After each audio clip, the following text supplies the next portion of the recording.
well because on the other side of the Danube Island is the new Danube. It's another stretch of river where you can actually swim in the summer.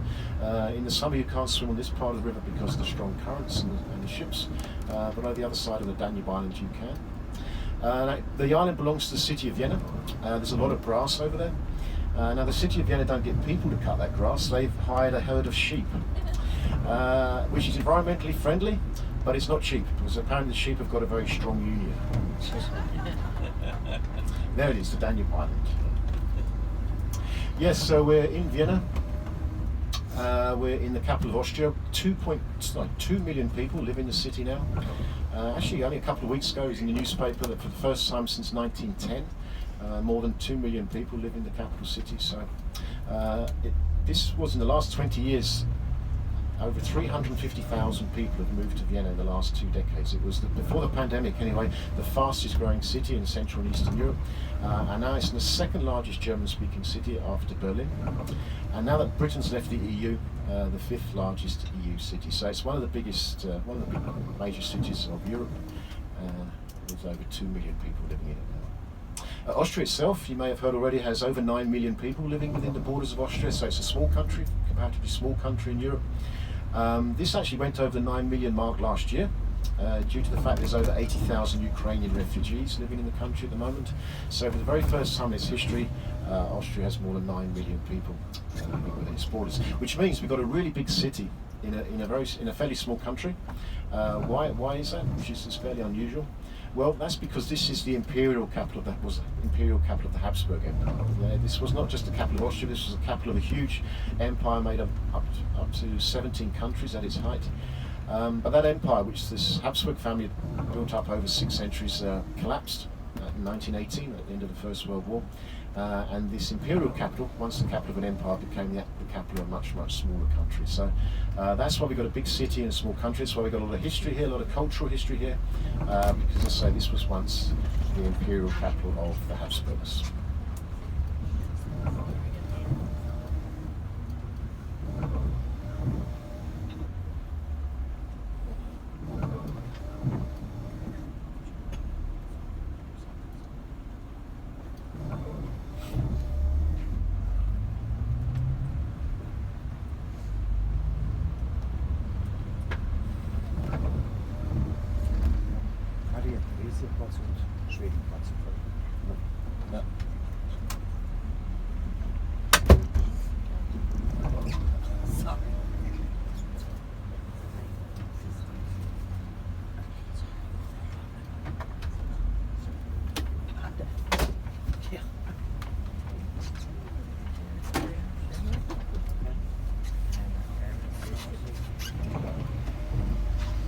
Yeah, today is a Friday, of course. Yesterday was the national holiday. You may have known that yesterday was the national holiday, so a bank holiday, as I would call it. I'm from Britain, I call it a bank holiday, but it's, yeah, the national holiday was yesterday. Today, that means today is what I remember when I used to work in an office here in Vienna, was known as a Fenstertag, a window day, which basically means people have on Thursday off because it's a holiday, and then they take the Friday as well, make a long weekend of it. So today is not a normal work day in Vienna. It'll be a little bit different because a lot of people will probably take a day off today due to yesterday being this national holiday. Coming up on the left-hand side, this huge church we saw from the river. This is connected to the Habsburg family. It looks very old, but it's not. For Vienna standards, this is a very new building. This was built 1898. This is, one of its names is the Franz Joseph Jubilee Church. It's got several names, but I call it the Franz Joseph Jubilee Church. Built 1898 to celebrate the 50th anniversary of Franz Joseph. He was the last, but longest serving of the Habsburg rulers, one of the most important of the Habsburg rulers for that reason. And this was the church to celebrate his 50th anniversary as emperor. Now, I don't know what you got for your 50th or what you will get for your 50th, but Franz Joseph got a church. And if you live in Vienna, I mean, I don't know if other people think this, I wonder why that church was built here, because it's well away from the historic centre. 120 years ago, there was very little here, no buildings, no cultural or historical reason for that church to be here, except for one, the Danube, the river. This is how people arrived by ship, this is how the ships passed the city, and the idea is when you arrived in Vienna by ship, the first thing you saw was this huge church, and that was telling you that you're arriving in a Habsburg city.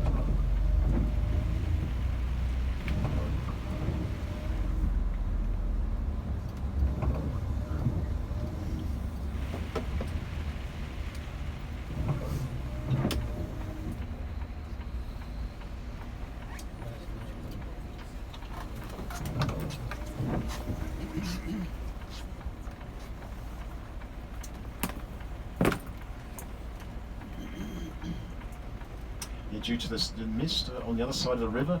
To the right, the high buildings there, a little bit covered now in mist. Maybe that's cleared up a little later, but that's the Danube city over there. That's a new development really. The last 10-15 years, most of the buildings on the other side of the river were built. Maybe we see them better later.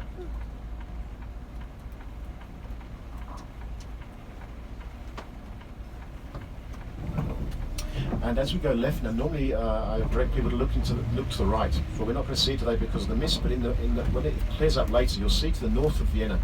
You'll probably be able to see this from the ship, from the roof of the ship anyway later on. You'll see the hills to the north of Vienna, the Vienna woods, the dark green of the Vienna woods. And then you'll see a lighter green. You'll see that's the vineyards of Vienna. Because Vienna is a unique capital city. It's the only capital city in the world which has a wine industry within its borders.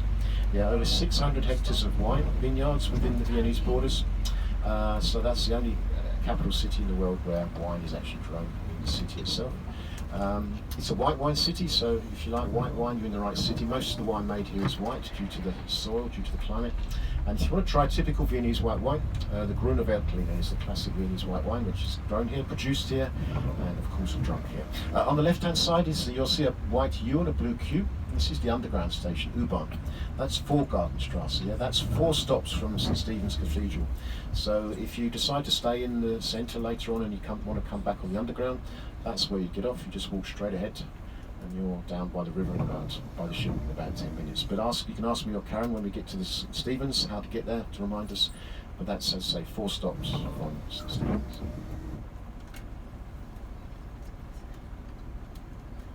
Yeah, this district is the 2nd district of Vienna. We're heading for the 1st district, the Old Town. Vienna's got 23 districts. Each district has its own atmosphere, its own history, its own important buildings, and the 2nd district's no different. If you turn right, just ahead of where we're driving now, we drove a few minutes, you'd come to a park, the Algarten, a former royal park. And in the Algarten Park, there's a palace, a palais, and that's where the Vienna Boys Choir live. That's where their boarding school is. That's where their next door is their concert hall. Yes, so the Vienna Boys Choir are at home here in the 2nd district of Vienna.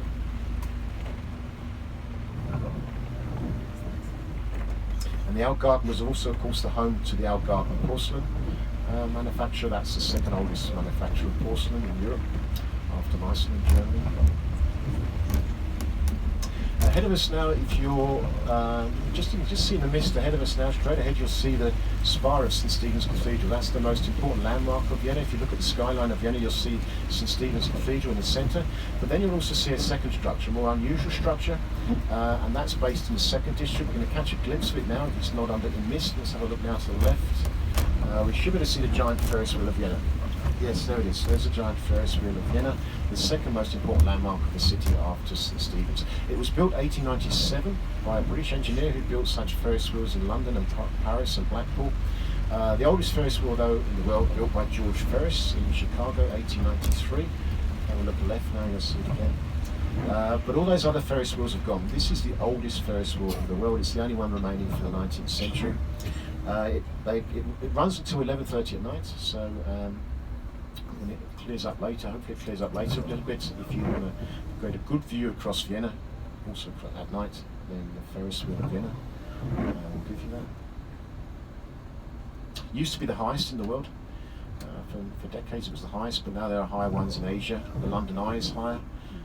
I think the highest Ferris wheel in the world now is in Las Vegas, the High Roller. It's 3 times as high as this, but that's the oldest in the world. So that's for that reason. It's a very special structure, and it gives Vienna its a very important part of its skyline.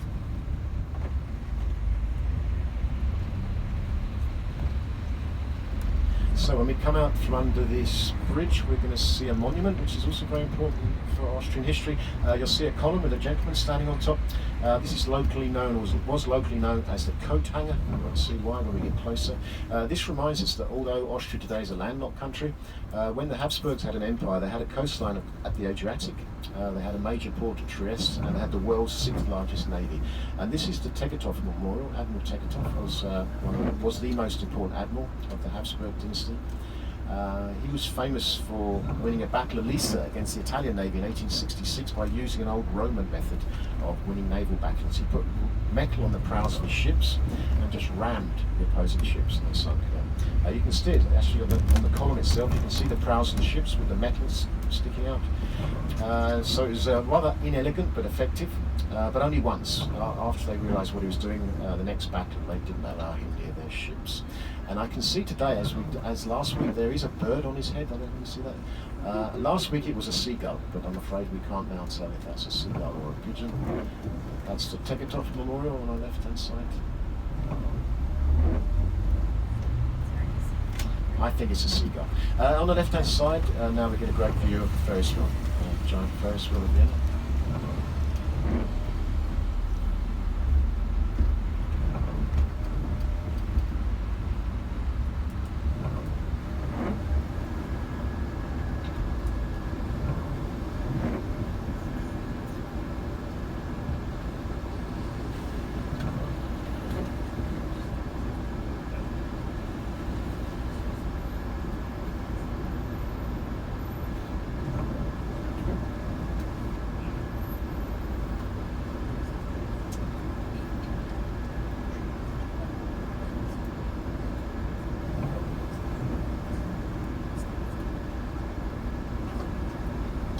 Yes, I mentioned we're in the second district of Vienna. You can tell which district we're in quite easily by if you look at the road names, the names of the roads and the buildings, blue signs with the white writing.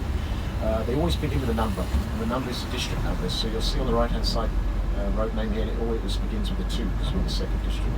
So it's easy to find out which district you're in. Now where that district is another matter.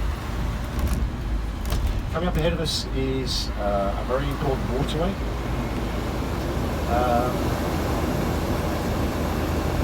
What we're going to see now is what's today known as the Danube Canal.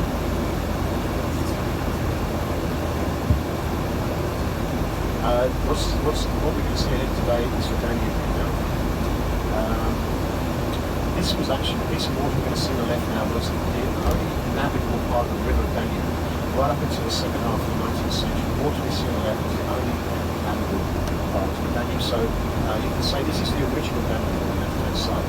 In the second half of the 19th century, due to flooding, they decided to dig out a new riverbed. When you go back to the ship, have a look at the riverbed where the ship is moored. It's very straight, it's very wide. It was built by the same company, a French company, that built the Suez Canal. And this original Danube, they put a lock at each end and treated the canal. So although it might not look so impressive today, this water on the left is very important. It's the historical reason why Vienna is here. This is the original Danube. Today the Danube. In a minute or two, we're going to cross over the Danube Canal. We're going to then get onto the Ringstrasse, the Ring Boulevard I mentioned earlier. Now the Ring Boulevard, when we're travelling on the Ring Boulevard, which goes all the way around the old town, you have to imagine this was where the medieval city wall of Vienna used to run. Vienna was like all European cities, had a huge city wall to defend it. Vienna's was really large, a huge structure. It was in places 12 metres high, 2 to 3 metres thick, with 5 main gates. And in 1856 they decided they didn't need it anymore and they decided to demolish it. It took them 17 years to demolish the wall. It was such a huge structure. As you can imagine all the noise and the dust and the hassle. And after 17 years it was gone.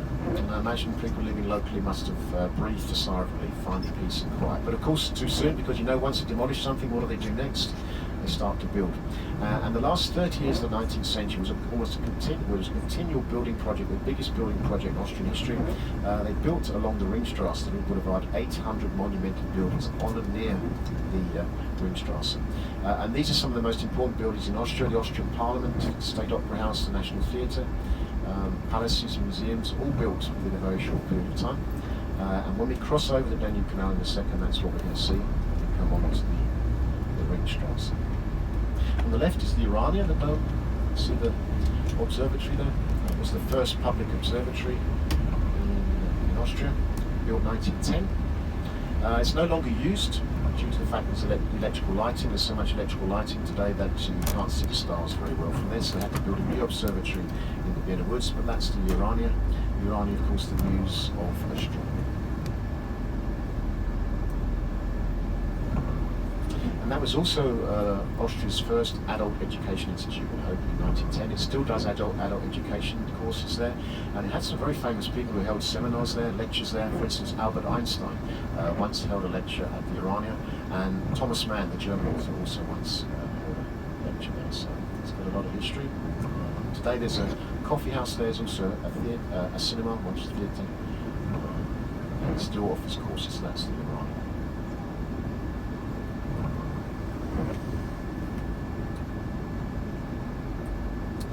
Fertig.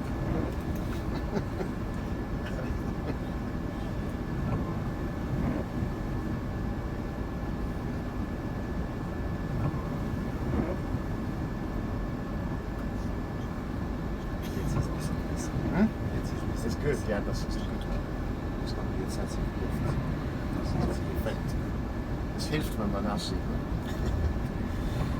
So we leave the bridge, we're on the Ringstrasse, the Ring Boulevard. All the buildings we see, although they may look older, all built in the last 30 years of the 19th century. On the right hand side ran the city wall, and on the right is the old town of Vienna. The first building on the left being renovated at the moment, this is the biggest building on the Ring. This was built 1900, this was originally the Ministry of War. We can tell it was once the Ministry of War because in front of it is a huge statue of Field Marshal Radetzky, probably best known today, the Radetzky March from Johann Strauss, the father. So on the left, what was once the Ministry of War, other government ministries now work there. But have a look to the right now. At the same time as they built the Ministry of War, Otto Wagner built the Postal Savings Bank. That was the first piece of modern architecture on the Ring, and that's one of the most important pieces of modern architecture in Europe. It's a real pioneer. He was a pioneer of modern architecture, Otto Wagner. On the left-hand side, the brick building. This is today the University of Applied Arts. This is where Gustav Klimt studied at the end of the 19th century. If you had a ranking of Austrian artists, most people have Gustav Klimt at number one. The Belvedere Palace has got the biggest Klimt collection in the world, quite near where we are now. Also his masterpiece, The Kiss, and that's where he studied at what is today the University of Applied Arts. This second brick building is the Museum of Applied Arts. This was the first museum, opened on the Ring, 1871. Kind of art and design museum based on the Victorian Albert Museum in London.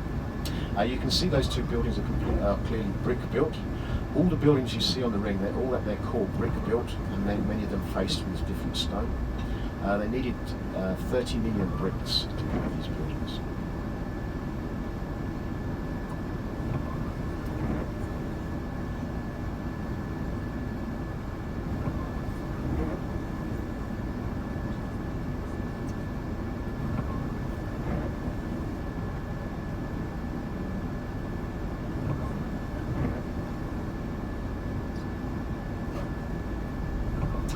Here coming up on the left then is the first of four parks on the Ring. This is the largest park, this is the Stadtpark. This is a real oasis actually in the city centre in the hot summer months in July and August. It's very, very hot, very humid. It can get very humid in the city, in the centre of the old town. Some of the hottest temperatures in Austria are measured on the right-hand side because of the concentration of buildings in there. But in July and August, if you cross over from the old town, cross over the Ring and go into the Stadtpark, you notice the temperature drop quite noticeably. So it's a real, very, very popular in the hot summer months. It's also the park which is famous for having the most statues. A lot of statues in there, you might catch glimpses of them. A lot of statues in there of famous people who lived and worked in Vienna. Including, coming up in a second, in a gap in the trees on the left, the most photographed statue in Vienna. It's a statue which has got almost iconic status today. There's copies of it in Japan and China. It's become so popular. But if you have a look to the left now, you'll see a gap in the trees coming up. And if you look directly left in a second now, you'll see this famous statue, the golden statue. There he is, Johann Strauss, the son. Johann Strauss, the son, was at the end of the 19th century, second half of the 19th century, the most famous Viennese, not only in Vienna, not only in Austria, but in Europe and the world. There was no one more famous than Strauss. He toured the world and took the Viennese walks around the world. There's the Kursalon, one of the concert halls today on the left-hand side. And the buildings we see on this part of the Ring these were town palaces. They were built by wealthy industrialists who made a lot of money in the Industrial Revolution. They had their last chance to buy a piece of land near the centre of the city along the Ring, and they bought a piece of land on the Ring and built their town palaces. So these buildings we see here, they originally belonged to one family. Today they now belong to insurance companies, banks, and also a lot of hotels.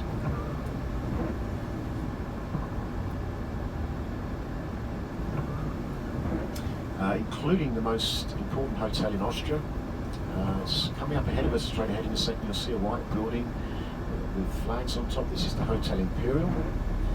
This is where state visitors stay when they come to Vienna. The Japanese Emperor stayed here. Queen Elizabeth II stayed here in 1969. It's the building opposite, you'll see with the red and white Austrian flags for the national holiday yesterday. Queen Elizabeth II stayed here, stayed on her only visit to Austria in 1969. Also celebrities, Rolling Stones stayed here on several occasions. Frank Sinatra, Muhammad Ali, Charlie Chaplin, Brangelina all stayed at the Hotel Imperial, straight ahead of us now. The last US president to come to Vienna was George W. Bush in 2006. Now, George W. Bush didn't stay at the Hotel Imperial because when the US president travels, he needs 200 rooms for his entourage, his security and his advisors, and the Hotel Imperial only has 150. So when George W. Bush was in Vienna in 2006, he used the Hotel Intercontinental, which is just behind the Imperial. Ahead of us, you'll maybe see the red trams, the famous trams of Vienna, which give the city part of its identity, the tram system here. Over 200 kilometers of tram lines in Vienna. It's one of the biggest citywide tram networks in the world. Also 5 underground lines, they're building a 6th.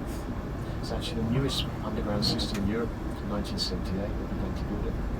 We're going to turn left now because we're going to take a detour off the ring. We're going to come back onto the ring, but we want to see a couple of buildings behind the ring. So we're going to turn left. On the right hand side, Cafe Schwarzenberg, one of the traditional coffee houses on the ring. And as we go left now, you can see the entrance to this important hotel, the Hotel Imperial, on the right hand side now. Also very important, the oldest, on the right hand side, the oldest McDonald's in Austria, 1977. Very important. It's in Schwarzenberg Place. Field Marshal Schwarzenberg on the left there. He beat Napoleon in the Battle of the Nations, 1813. It was the biggest land battle in Europe before the First World War. If you want to get your statue on the ring, all you have to do is beat Napoleon in the battle. We turn right now. To the left, you'll see the monument to the Russian soldier. A soldier up on a column with holding a golden shield. This commemorates the 18,000 dead on the Russian side in the Battle of Vienna, April 1945. It was the Soviet army which took the city at the end of the Second World War. And the unusual thing about that Russian army which took Vienna at the end of the Second World War is that many of the dead also were women.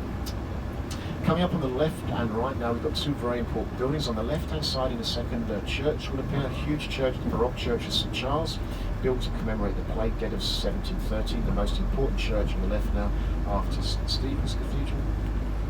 But now look to the right as well. This is the most important. Here's the music room, the most important concert hall in the city. That's the home of the Vienna Philharmonic Orchestra, and that's where the New Year's concert is broadcast every year. That's the music room. On the left-hand side, these are Art Nouveau buildings. These are pavilions, once again built by Otto Wagner. These were actually railway stations.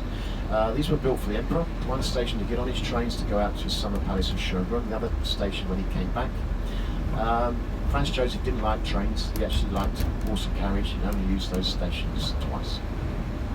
And ahead of us on the left now, you'll see the most important Art Nouveau building, Jugendstil as they call it in Vienna. There on the left, the golden domed Succession. That's the building where the Successionists around Gustav Klimt, they were a breakaway group from the art scene at the end of the 19th century. 1898, they built that exhibition.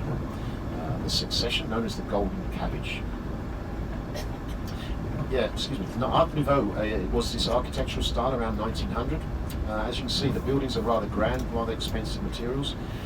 So then there came the First World War. After the First World War, there was no money.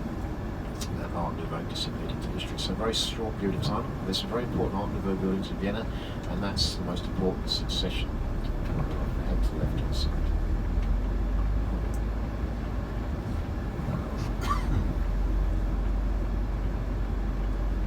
So we come back onto the ring, and we come back onto the ring at the most famous building on the ring.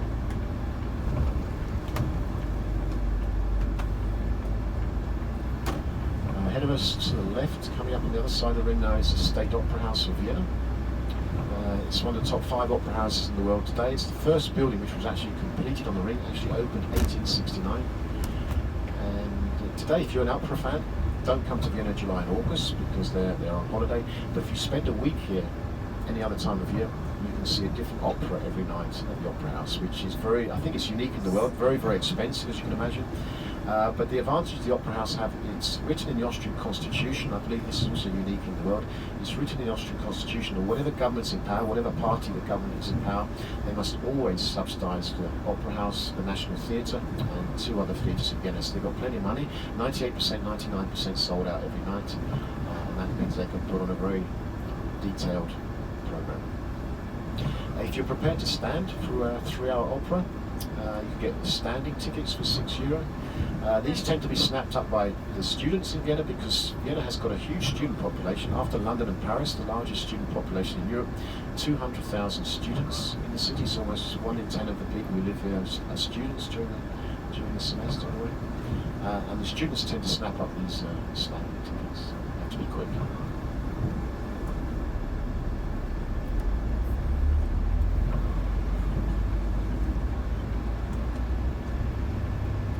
So we pass then the entrance to the Opera House here.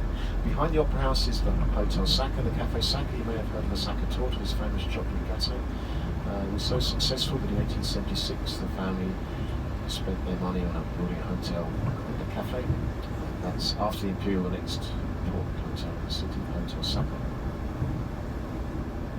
On the roof of the Opera House are beehives up there. 60,000 bees live on the roof of the Opera House, which sounds unusual, but it's not. The Opera House in London, Paris, New York do the same thing. These are huge buildings in the centres of cities with unused roofs.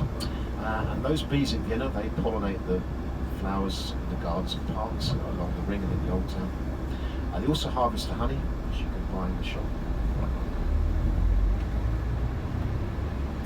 Coming up on the right now, we're going to see an unusual statue. Nearly all the statues on the ring, you've seen a couple of them are military statues paid for by the Habsburgs.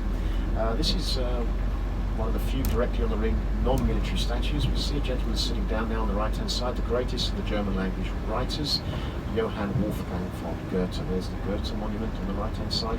Now, Goethe was never in Vienna, but that doesn't matter. On the right-hand side, the Burggarten, the second of the 4 parks on the ring. This was purely the park, the garden for the emperor and the family. This is next to the Hofburg, which we're going to walk through later, the Habsburg Palace. And this was their private garden. Today it's a public park, after 1918. And it's also got a very famous statue. You'll see now the statue of Wolfgang Amadeus Mozart now on the right-hand side. There's Mozart. Mozart, of course, is claimed by Salzburg. That's where he was born. That's where he spent most of his life. A rather short life, 35 years he lived. But the last 10 years of his life he spent in Vienna. And they were very important years. He fell in love here with Constance Weber, her name was. He married her at St. Stephen's. They had 6 children. 2 survived into adulthood. 1 became a musician like the father, but of course not at his level. Mozart wrote his 4 masterpieces in Vienna, including the Magic Flute. He died here and he's buried here at the cemetery of St. Mark. So Vienna was a very important part of Mozart's life. On the left-hand side is the Museum of Fine Arts. That's where the Habsburgs' art collection is kept.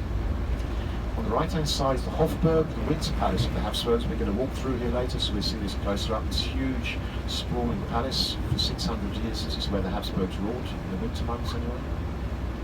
And on the left, opposite the Museum of Fine Arts, you see the Museum of Natural History, where the Habsburgs' natural history collection is kept, exhibited. And in between, you'll see the huge statue of Maria Theresa. There's Maria Theresa, 640-year Habsburg dynasty, only 1 woman ruler in the 18th century. For 40 years, Maria Theresa was the ruler, and that's her statue. She proved to be one of the best of the Habsburg rulers. Social reformer, also militarily very successful, and also had a typically large Habsburg family, 16 children. So to the right is the Hofburg. You see to the right still this huge palace. That's where a lot of the celebrations yesterday were for this national holiday. That's why you'll see a lot of military vehicles here, because there was a military display yesterday. So they're clearing up from that events yesterday. On the right-hand side is the Volksgarten, the Rose Garden. This you'll see a V, Volksgarten, the People's Garden. This is where hundreds of rose bushes. It's the smallest park of the 4 parks, but it's the most colourful park on the ring. On the right-hand side. And now coming up ahead of us, to the left, the most important building in Austria. This is the Austrian Parliament. Looks like a Greek temple, built by Theophil Hansen in 1883, based on ancient Greek architecture, of course, Greece, the birthplace of democracy. Recently renovated, reopened in January after a 4-year renovation. This is the Austrian Parliament. In front of it, Pallas Athena, goddess of wisdom. And ahead to the left, over the trees, you'll see what looks like another cathedral or church. That's not a cathedral, it's not a church, that's the City Hall of Vienna. That's where the mayor of Vienna has his offices.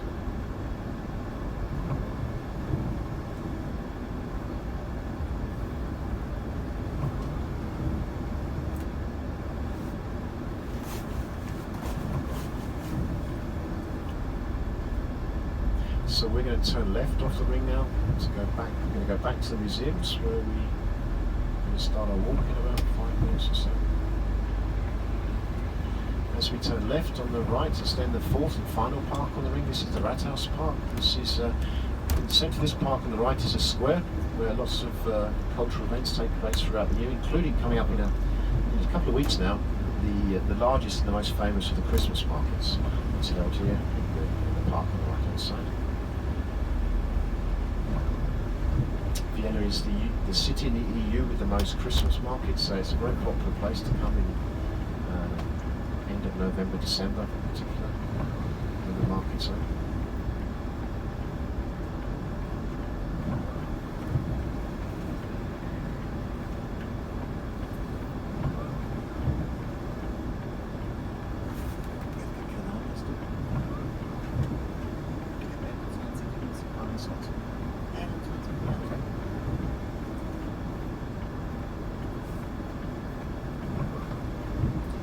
So we're going to turn left now. If you look out to the right, you'll see the City Hall of Vienna, where the mayor has his offices. Also flagged, of course, with the flags because of the national holiday yesterday, but also newly renovated. You can see so that's the City Hall of Vienna on the right-hand side. We're going to turn left here. We're going to go behind the Austrian Parliament. When this building was opened, 1883, this was unique in the world. This was not a parliament for a country, which was nothing unusual by then. This was the parliament for an empire. 17 different countries sent representatives here, all with different languages, different cultures, different histories. They all sat down here and discussed and passed laws connected with the empire. So not a parliament for a country, but the parliament for an empire.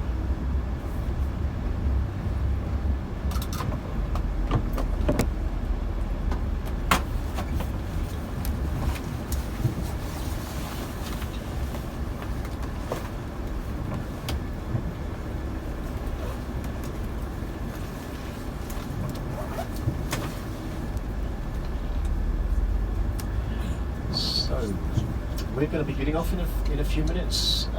That means if you want to set your listening devices, if you're in Group D, you're with me, Group D with me, we've got channel 20. If you're in Group C, you're with Karen and you've got channel 21. So if you're with Group C and Karen, you've got channel 21. With me, Group D, channel 20. If you want to leave things on the bus, you can, because the same bus will pick us up later. And it's kept secure the whole time. If you're thinking of maybe going off and doing your own thing, please make sure you bring everything with you. But in a couple of minutes, we're going to stop and we're going to start our walk to St. Stephen's.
Aber danke schön. Alles geht. Wenn I ich got mine. kaputt ist, dann sage ich genau. Ja. Jetzt lass ich eine Bombe.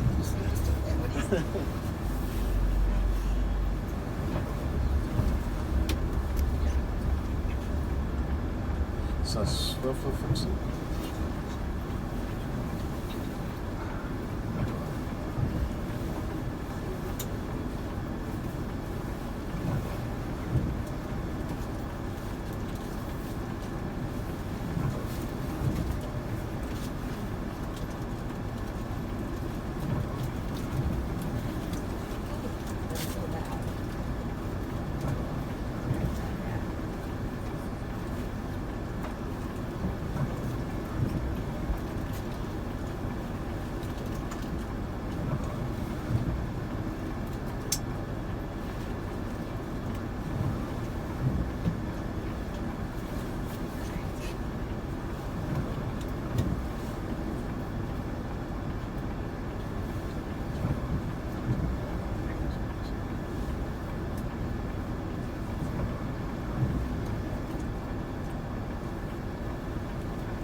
Okay, so this is where we get off. When we get off, we check our listening devices and we can then head off towards the cathedral.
Alles weg? Alle weg?